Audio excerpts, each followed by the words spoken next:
Israeli বোমা হামলায় নিহত হন বাবাসহ একই পরিবারের বেশ কয়েকজন। তাদের দাফনের আয়োজন যখন চলছিল ঠিক তখনই আবারও বর্বর হামলা।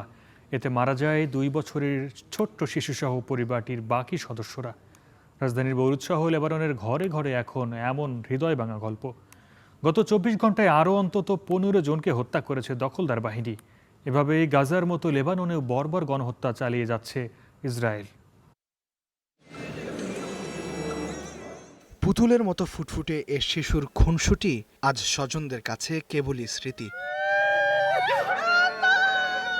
তার মৃত্যুর ঘটনাটিও এক ট্র্যাজেডি, কারণ ইসরায়েলি হামলায় নিহত বাবাকে দাফন করতে স্বজনদের সাথে সেও গিয়েছিল কবরস্থানে, কিন্তু ইসরায়েলি বোমা কেড়ে নেয় তার নিষ্পাপ প্রাণটিও।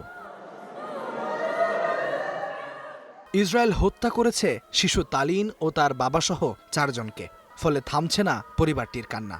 লেবাননের রাজধানী বৈরুতের দক্ষিণের গ্রাম শরিফায় এখন ঘরে ঘরে মাতম। একই হামলায় আহত হয়েছে শিশুটির 7 বছরের বোন আলিনও। ব্যান্ডেজে মোড়া শরীরে হাসপাতালের বেডে অপলক দৃষ্টিতে চেয়ে আছে বাঁচার আশায়। তারা বলেছিল যুদ্ধবিরতি চলছে। আমরা কবরস্থানে গিয়ে শহীদদের জন্য দোয়া করে ফিরছিলাম, ঘরবাড়ি পরিষ্কার করছিলাম। তখনই মনে হলো আমাদের উপর ঝড় নেমে এসেছে। আমার পরিবারের 4 সদস্য মারা গেছে। তারা কোন মানবতার কথা বলছে? মানবাধিকার কোথায়? ইসরায়েলে কোনো শিশু মারা গেলে সারা বিশ্ব লাফিয়ে ওঠে, আর আমরা মানুষ নই? লেবাননের সাধারণ মানুষের ঘরে ঘরে যখন কান্না, তখন দখলদার ইসরায়েলের প্রধানমন্ত্রী নেতানিয়াহুর ঘোষণা, হিজবুল্লাহর বিরুদ্ধে যুদ্ধ চলবে।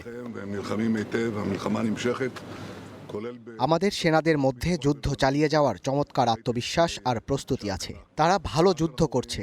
লেবাননের নিরাপত্তা অঞ্চল সহ এই যুদ্ধ চলমান থাকবে। আমরা এখন পর্যন্ত চমৎকারভাবে কাজ করেছি।